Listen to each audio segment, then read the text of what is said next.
ሰላም ሰላም ውድና የተወደዳችሁ የሰላም ደስታ ዩቱብ ቤተሰቦች ሁላችሁንም ሰላም ብያችኋለሁ። በያላችሁበት ቦታ ሰላማችሁ ብዝት ትርፍ ይበልልኝ። ከኔ ጋር ሁሉ ሰላም ሁሉ መልካም ነው። ለቤቴ አዲስ የሆናችሁት ቤቴን ሰብስክራይብ፣ ላይክ እያረጋችሁ ሀሳብ አስተያየታችሁን ደግሞ በኮሜንት ስር እያስቀመጣችሁ አበረታቱኝ እላችኋለሁ። በያላችሁበት ቦታ ሰላማችሁ ብዝት ትርፍ ይበልልኝ። ከእንደዚህ አይነት ሴት እግዚአብሔር ይጠብቅን እላችኋለሁ። የምሳሌ ክፍል አንድን በጣም ከባድ በጣም ደግሞ አስተማሪ የሆነ ድራማ ነው። ብዙ ሰዎች ብዙ ነገር የምንማርበት ይሄ ድራማ ብዙ ነገርን የምንማርበት ብዙ መልካም ነገሮችን የምንቀበልበት እና ብዙ ትምህርት ያለው ድራማ ነው ብዬ ነው ተስፋ ማደርገው ና እኔ ደግሞ ሰራተኛዋን አለመድነቅ አልችልም ማለት ነው። በጣም በጣም ታታሪና ጎበዝ መልካሙን ነገር የምትመኝ ነች። ምሳሌ ደግሞ በእናቷ አሟት በእናቷ ህመም እሷ እንደተያዘች ና አንዳንድ ጊዜ በዘር ውርስ ይመጣል የሚባለው ነገር ለካ እንደዛ ነው እና የእናቷ ህመም በሷ ላይ እንዳለ አባቷ ስላወቀ ለእናቷ እየሰጣ የነበረውን መድኃኒት ለልጅቷ እየሰጣ እንዳለና ግን እሱ ደግሞ አያቅም ነበረ። ምስቱ ሁለተኛ ምስቱ ለመግደል እንዳሰበችው አያቅም እና እንደዛም ደግሞ በጣም እግዚአብሔር አምላክ በእውነት ልጆቻችን ከእንጀራ እናት እጅ አይጥልን እላቸዋለሁ። ልጆቻችን ትልቅ ቦታ ደርሰው ከዛ በኋላ እውነት አንድ ነገር ብንሆንም መልካም ነው ብዬ ነው የማስበው።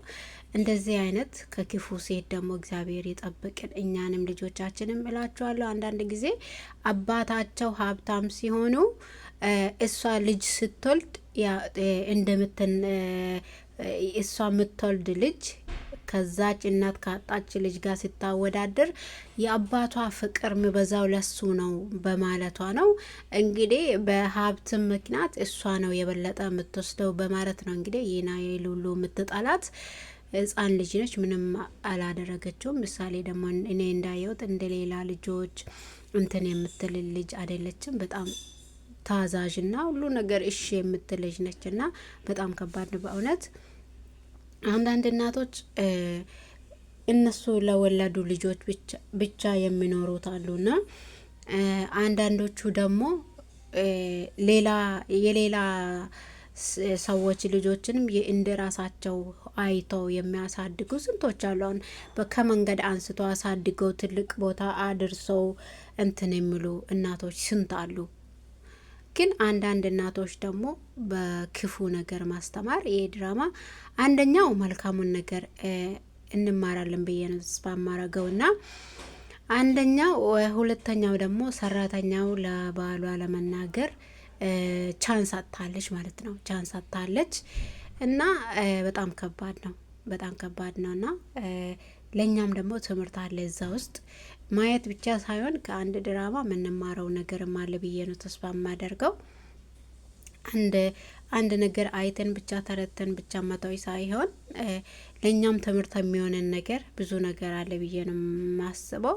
ቅድስት ደግሞ በጣም ጎበዝ፣ በጣም ታታሪ፣ በጣም ጠንቃቃ ልጅ እንደሆነች ነው ያየሁትና እና እሷን አለመደነቅ ደግሞ አይቻልም። ሰራተኛ ሆና በቤት ውስጥ እየሰራች እሷ ያሉትን ብቻ ማድረግ ይጠበቅባታል። ግን ይሄን ነገር ተጠንቅቃ ለልጅቷ ያላት ፍቅርና ያላት ጥንቃቄ ምን አይል እንደምትወዳትም ምን አይል እንደምትጠነቀቅላትም በጣም እንትን ነው። በጣም ነው ደስ ያለኝና እና ውዶቼ እንደዛ ነው የምላችሁ። እኛም ደግሞ ማንም ከመንገድ ራሱ አንስተን ብናሳድጋቸው እንደዛ ክፉ መሆን የለብንም ማለት ነው። በዚህ ምድር ላይ ብዙ አይነት ሰዎች አሉ።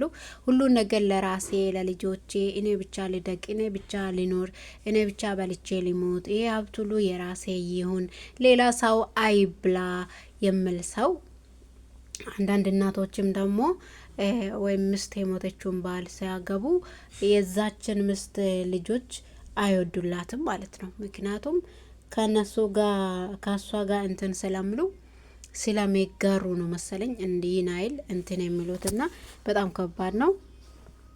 እግዚአብሔር ደግሞ እንደዛ አይነት ከእንደዛ አይነት ሰዎች ይጠብቀን ነው የምላችሁ። በእውነት በጣም ከባድ ነው። እኔ በግሌ ብዙ ነገር ተምሬበታለሁ ከዚህ ድራማ ማለት ነው። ከምሳሌ ክፍል 1 ድራማ በጣም ነው የተማርኩትም የደረስኩትም ነገር አለ በዚህ ድራማ ውስጥ። እኔ ያሰብኩት በህይወቴ ላይ የደረሰው ነገር ነው ወይ በዚህ ውስጥ የተጻፈ ብዬ ነው ያሰብኩትና በጣም እንትን ያለኝ ድራማ ነው። እኔ ድራማ ብዙም አልከታተልም ነበረ እና አንዳንድ ጊዜ የምናያቸው ወይም የምንመለከታቸው ነገሮች ለኛ ብዙ ትምህርት አለው። ማየት ወይም ድራማውን ብቻ ለጨዋታ ወይም ለጊዜ ለማሳለፍ ብቻ ሳይሆን እና የዛች የባልየው ምስት ይሄ ደግሞ በጣም ከሷ የበለጠች ሴጣን ነችና እና በጣም ከባድ ነው። እግዚአብሔር አምላክ ከእንደዛ አይነት ሰዎች ይጠብቅን። ከእንደዛ አይነት ሰዎች አንዳንድ ጊዜ እኛ ስንሰራ ራሱ መዳም ቤት ሆነን ስንሰራ ራሱ እንደዛ አይነት ሰዎች ያጋጥሙናል። እኔ አጋጥሞኛ አውቃለሁ። እኔ በሄዱት ላይ ሲሰራ የነበረ ሴትዮዋን ነው ያስታወስኩትና እና በጣም ከባድ ነው እላችኋለሁ። እና አበረታቱኝ፣ ሀሳብ አስተያየታችሁን ደግሞ ስጡኝ እላችኋለሁ። ስለሰማችሁኝ አመሰግናለሁ። መልካም ጊዜ ተመኘሁላችሁ ውዶቼ። ባይ ባይ።